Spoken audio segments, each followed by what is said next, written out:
It's hard to think of an aspect of human life that doesn't involve some aspect of human factors. Welcome to HFIG Talks, a podcast produced by the Human Factors Interest Group at the University of Toronto. HFIG is the student chapter of the Human Factors and Ergonomics Society at the University of Toronto and consists of students, faculty, and local professionals who are interested in the field of human factors. So my name's Chelsea. I'm co-president of HFIG. My name's Dina, and I'm the treasurer of HFIG. And while we've been kind of locked down due to the pandemic, we were kind of thinking of ways we could still reach out to our members.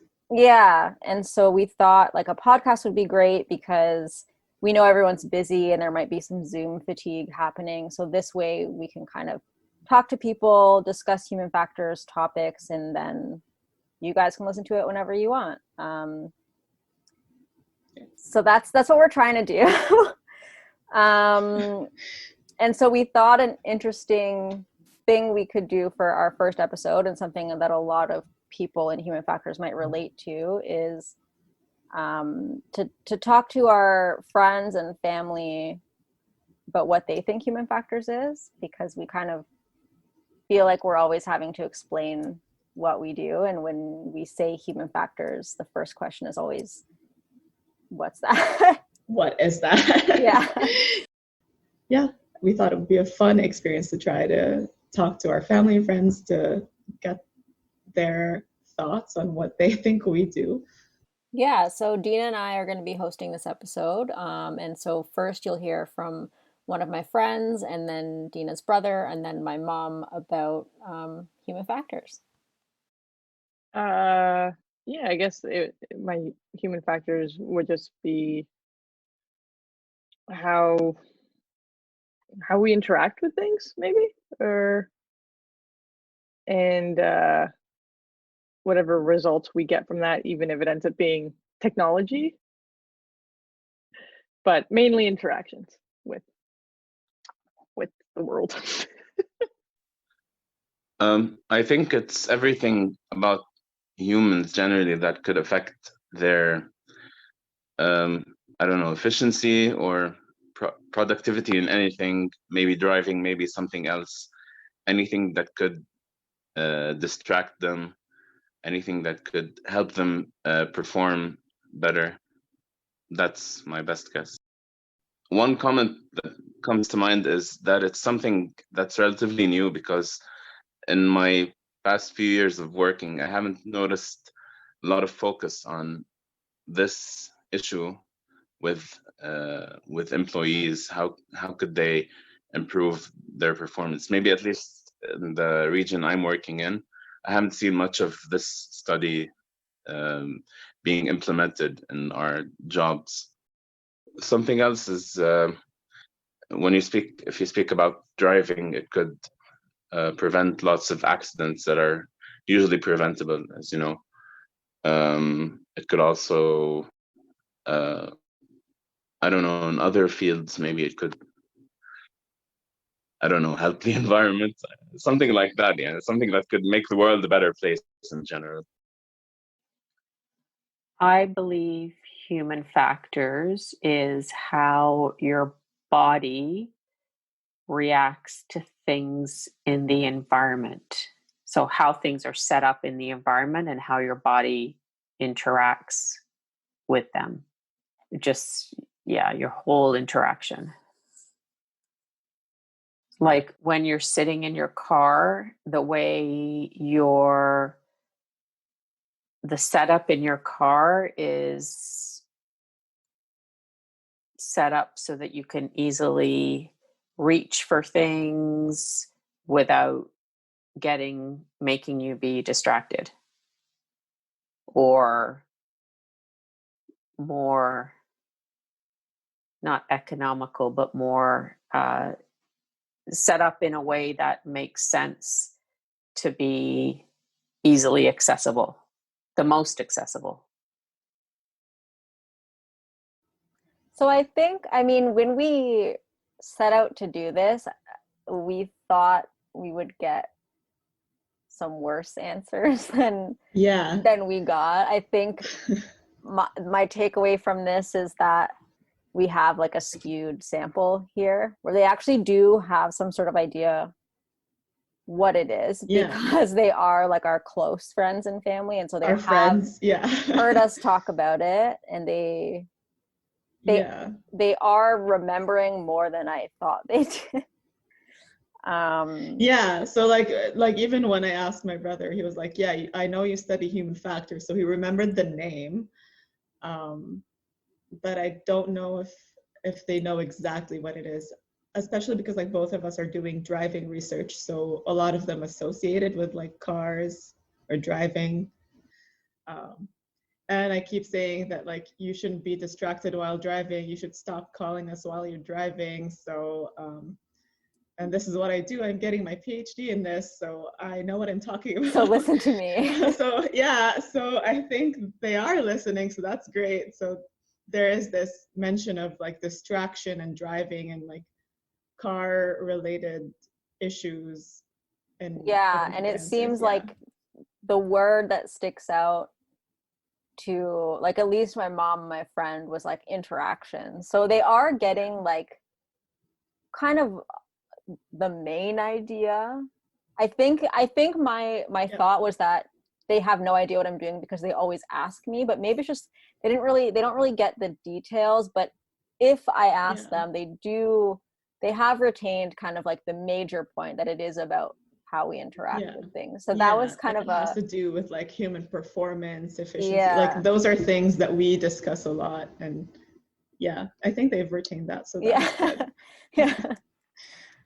The other thing I thought was interesting was that your brother commented that he thought it was a relatively new thing, which I feel like partially is because it's not something people are aware of. So then when we tell them about it, they think it's this new thing, even though it's really not. Yeah. So it might have been that this field or the terminology is new to some people, but this kind of work has been done for a long time. One thing also that I think might have been the reason for that is that it's a relatively new field, at least in the Middle East, where I'm from and where my brother is from and where he lives and works now. So even if we have been studying some of those concepts or applying them, I don't think it's necessarily like been a part of formal education where I'm from. Like it's a relatively new field at universities, or some people are just like hearing about it just now. I think it's more of like a traditionally North American discipline, and I know like a lot of people in Europe work on it, and in Asia, and in a lot of parts of the world, in Australia. But I think maybe to the Middle East, at least the terminology is new, even if it has been implemented in some way. But they're just like hearing about it. Some people are just hearing about it now or recently. Yeah. Cool. So then we thought we would ask our faculty advisor, Professor Mark Chignell, to give his description of human factors so we could contrast kind of the general knowledge with an expert opinion. So here's Professor Chignell. I'm Mark Chignell. I'm a professor of industrial engineering within the Department of Mechanical and Industrial Engineering at the University of Toronto. I've been here since 1990. And I'm part of the Human Factors Group and also the Information Engineering Group. And my role is to look at human interface design, but really from the point of view of software interfaces and devices. And I have the great privilege of being the faculty supervisor for the Human Factors Interest Group, which has a long and storied history at the University of Toronto. And when I joined here in 1990, it was already going very strong and had a great tradition behind it. And it really hasn't stopped since. So human factors is something I'm meant to have been doing about the last 30 years or so. And I think of it as the relationship between humans and devices, machines, operations, and designing the interfaces between humans and the tasks they perform in a way that fits them, that is suitable for them, and that's appropriate to their needs and capabilities. So the idea of human factors, when you get right down to it, is a very broad idea. that covers, software interface design, design of workplaces, even things like designing shovels so that they have the right sizes and don't load the back too much. So it's hard to think of an aspect of human life that doesn't involve some aspect of human factors. A lot of people think that human factors are common sense, and yet everywhere we look, we find human factors problems. So it seems that even though people, when they have something pointed out to them, say it's obvious, somehow they go ahead and design things without human factors in mind, and they need some kind of prompt, guide, checklist, standards, guidelines to basically make it possible for them to figure out design the right way the first time. Otherwise, what happens is most of human factors is about fixing catastrophes and tragedies that happen because people didn't get it right the first time. Aircrafts crashing because they don't have the right design of altimeters. Trains crashing because the signal lights aren't easy to read. All these kind of instances keep happening all the time. And even today, so many car accidents happen because of problems with road signage and people not understanding the road conditions and so on. One thing Professor Chignell mentioned that I think a lot of people in human factors hear all the time is that once you explain to them what it is, they just tell you, well, yeah, that's common sense. But then we have all of these accidents that occur, injuries that occur due to human factors problems. I think that's one of the major issues that people understand when you explain it to them, that, yeah, this is obvious, this is common sense, but then they just don't really see a need for including human factors engineers in the process of designing things, even though all of these things are going to be handled or operated by humans, but it just doesn't cross their minds that this is something important. Yeah, and I think even to like someone who doesn't design products, but just like the everyday person, like the people that we spoke to, that we interviewed, like once you tell them what human factors is, they understand it right away. Like they understand, like, that totally makes sense. And it does make sense. It's just that people don't really know it's a thing to be studied because they think it's common sense, right? So they don't know, I guess, how much work goes into kind of studying how humans studying how humans interact with things so we can make those interactions better. And so, I mean, what we did with these interviews was after they gave us their thoughts on what human factors was, we explained it to them, and then we heard, all of these anecdotes about about how they've experienced kind of good or bad human factors in their everyday life. And so first we'll hear from my friend Roxanne, and she's a post-production coordinator in the film industry, and she talks a little bit about why sometimes digitizing things isn't always the best solution. So you have half of the film industry that is completely done by paper because everything is freelance. And so like if you have one season of a show, like they'll normally print out like a bunch of purchase orders, and like they'll all have that shows, X show season 1, and I'll get those and I have to fill everything out by paper, all the purchase orders. And then you have other shows that are switching over to a digital route. So you completely do all the POs digitally. And there were things on the digital one alone where it's like, if you had to fix something, you couldn't just go back. You had to start a completely new page. And then it got all this information. You're like, I just wanted to fix the address that I put in incorrectly, or the name of the actor that was supposed to go in the notes box. And it would be this awful thing where like, even if you had to fix one thing, it was like as if you'd written it in permanent marker. And when you canceled it, you either started over, or if you went too far in the process, it actually had to void the purchase order number and the producer see a void. And then it was just like, that never looks good, right? But like, again, there was nothing wrong with the purchase order except for like maybe the one number that was off or whatever. And you can't just make those changes. There's no easy And way to just there's fix that no one easy thing. way to go back and be like, I don't want to void the whole thing. I just want to edit it. And I don't know if they fixed it now, but it was something as simple as that. So I feel like this is one of those ironies, I guess we'll say. Ironies of automation. Yeah. Where Typical bad example of like bad UX, right? yeah, like where the intention is to make it more convenient by making everything digital, which does have its benefits in the sense that of like then you would it's easier to store records of things, it's easier to search for things in the records when you have it in digital format as opposed to paper, but you're making the job more difficult for the person filling out that form because you haven't really thought about what happens if they enter something incorrectly. Yeah, and technically, if something is digitized, it's supposed to be easier to update or edit, but for some reason, the way that it's implemented in your friend's like experience is that it's harder to just like make a small change to something that you've already like wrote or something that you've already prepared, and then you would have to repeat it all over again. So it's like more work for the person who's doing it.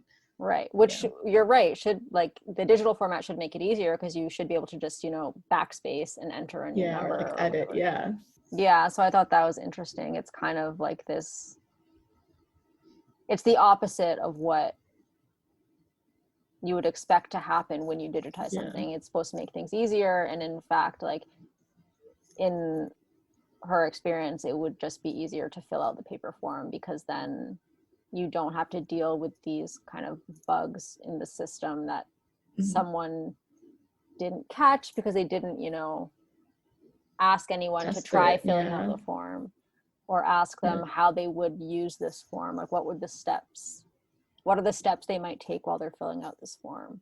Yeah, I think it's an example of like people in IT, I guess, not really testing it a lot with users. They just like implement it the way they think it should be implemented, and then they don't really consider what the user or like how the user might deal with the software that they've been implementing. It's just things that you don't expect the user to do. But if you had tested it with users, you might have caught some of these problems, or if you had asked them in some way. So that shows like the importance of user testing. Yeah, so on a similar note, I guess, in taking the user into account, the next stories are from my mom, and her stories are from the grocery store. I guess to be fair, that's the only place place she's been going. So yeah, they also have to do with kind of not taking the customer in a grocery store into account. So when you're standing in line and the cashier is ringing your items through, I personally like to just look at the screen to make sure that if there was an item on sale, the right price is coming up.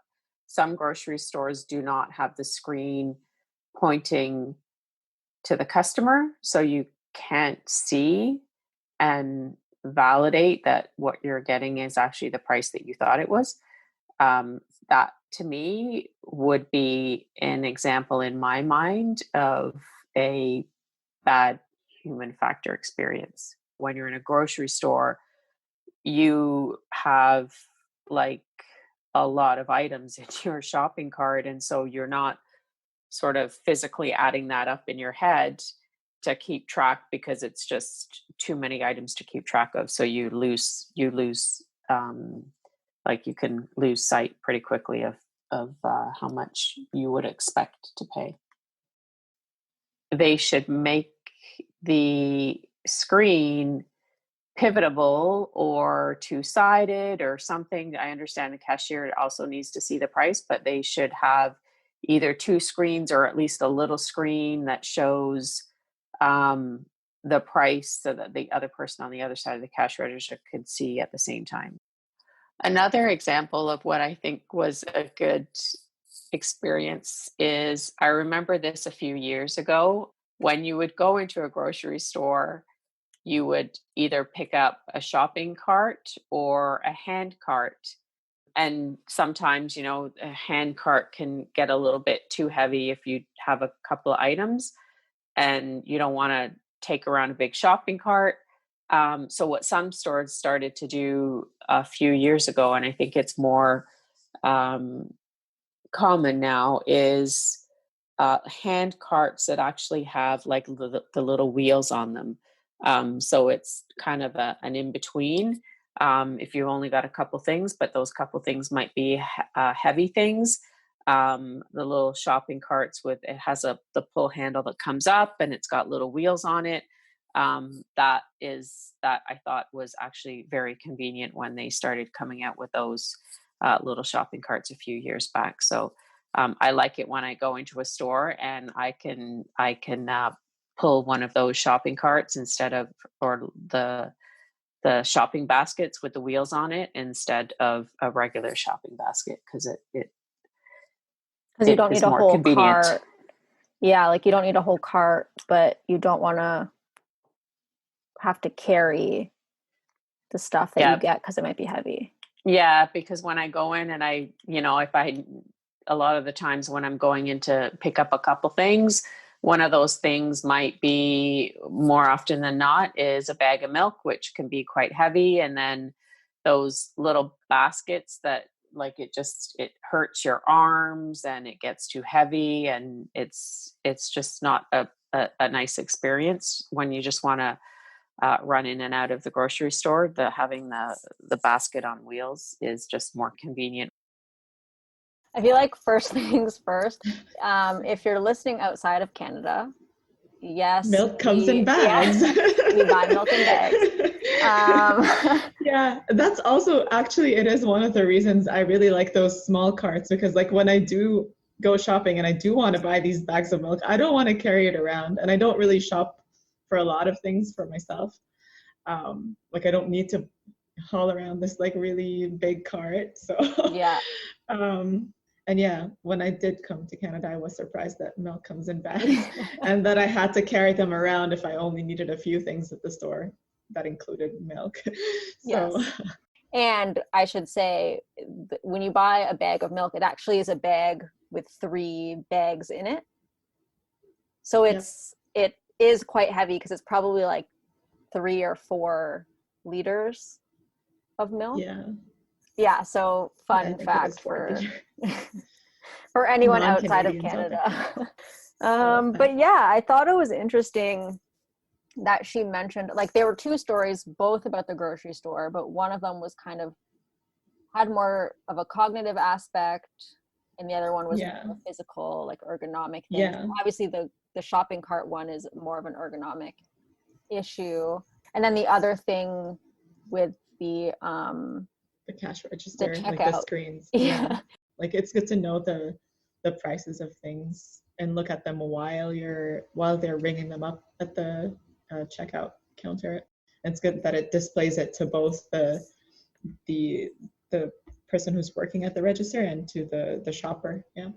Yeah, because I think the cognitive part of it was that my mom was thinking, like, obviously she can't remember all of those prices and then add them all up in her head and then make sure that the final price matches what she thought it was going to, right? So like that's obviously too cognitively demanding to expect a customer to do. So if you just have a screen, like you have that external information for them, so they don't have to remember it, and then you scan knowledge in the world. Exactly. So then when something's scanned, even if you don't remember the exact price, like typically I think what you'd remember is potatoes were on sale or something, and so when they scan it, you can see like, oh yeah, like it is ringing up as on sale. Having that knowledge in the world is kind of what she was looking for without knowing those terms, I guess. Yeah, exactly. I can't remember what your brother's story is, but you can segue. Okay, I can introduce that. So the next interview is from my brother, who is a civil engineer. He works in the Middle East, and he talks a little bit about how human factors could help improve the conditions of workers at the construction sites where he works. First of all, In our region here, they tend to not treat workers as humane as maybe the Western region, let's say, because they just put more load on them, like physically and even mentally, and they keep them for overtime, and they work maybe 14, 15, 16-hour days. So I guess that kind of backfires. You're getting more hours, but you're getting less efficiency from these workers. So I guess that's somewhere where it could be applied. And also physically having them, let's say, carry blocks or work at heights, and not having the complete safety measures. It depends on the work site. Some of them are better than others, but not having complete safety measures or not teaching them about these safety measures could result in more accidents. And if, let's say, one of their coworkers gets hurt, or God forbid also dies, it becomes like a bigger risk to them to keep going on. It demotivates them to keep working. I guess that's also an area where human factors could be better applied. Yeah, my takeaway from the stories that my brother discussed about like construction sites and engineering is that it is a part of human factors that we don't necessarily always discuss. Like, we think a lot about how we can design interfaces and interactions and like UX, or like user experience in terms of software, hardware, but a lot of human factors is also involved in designing tasks and designing training and designing shift work for workers. And those are things that can really help improve the conditions of the workers, their safety, their efficiency, their well-being. I think a lot of people, when they think about shifts and like working hours, they think, oh, this is probably like something for human resources to deal with, or like something for management to deal with. But a lot of human factors principles can be applied in something like that. And that's what we teach to like our undergrads, or in our human factors education programs. We do teach that as part of the core work of human factors. But I don't think it's easy to explain that to people, to say that, oh, human factors principles and knowledge is something that is required to help design these kinds of things. We're not just designing interfaces or like hardware, a physical product. Yeah, or objects and products. We're designing the whole or, environment. Yeah. Like you mentioned, safety measures. Like, I'm pretty sure construction sites have these safety measures, but if they're not communicating them well to their employees, then what is the purpose of these measures? They're just like something that's there in some document somewhere. Right. Yeah. And so I think that's another thing where it's like management might write up a document stating all the safety measures, and maybe the person who wrote it understands it because they are an expert in like designing safety or whatever. Yeah. But if you don't give that to the employees and say, like, do you actually understand what all this means? Like, is it digestible? Then you could be giving them something that, one, they don't understand if they do read it, or two, they don't even read it because it's too long. It's basically unusable. Yeah. And so then obviously that can be safety critical if they aren't learning the safety information that they need to perform their job. Yeah, I think a lot of human factors work does go into designing safety and designing communication around safety, but that's just not something that people realize, I guess. Yeah, I think a lot of people would be surprised to know that there's so much human factors research that informs communication, like how you teach things to people and how to make them easy to understand. Especially when it's such like safety critical information, it has to be communicated very well. And it's not just like, oh, in a document somewhere, it has to be like reinforced everywhere. I haven't been to a site like that necessarily, but I would think that it's not just like, oh, there are safety measures and they're in this like manual that you can read somewhere. They have to be very clear everywhere around the site that you need to do this.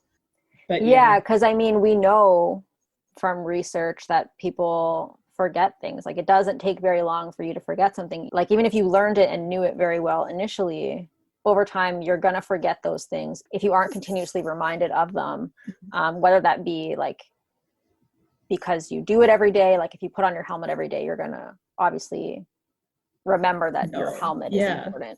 But if there are like specific procedures to like transporting items or carrying heavy loads, like those are things that maybe they don't necessarily do the same way every day, or like some items need to be handled in a different way than others. So like that kind of procedure needs to be clear and like reinforced whenever they need to do it, for sure. Yeah. All right, so if you're still listening, thanks for sticking around and listening to us talk for the past half an hour, and stay tuned for future episodes. Each episode will be talking a different human factors related topic. We might be talking to people who work in industry, maybe academics about their research, other graduate students, or maybe again some other episodes with non-human factors people to get their view on things. So thank you for listening, and we're really excited to keep exploring this and bringing you some hopefully valuable information.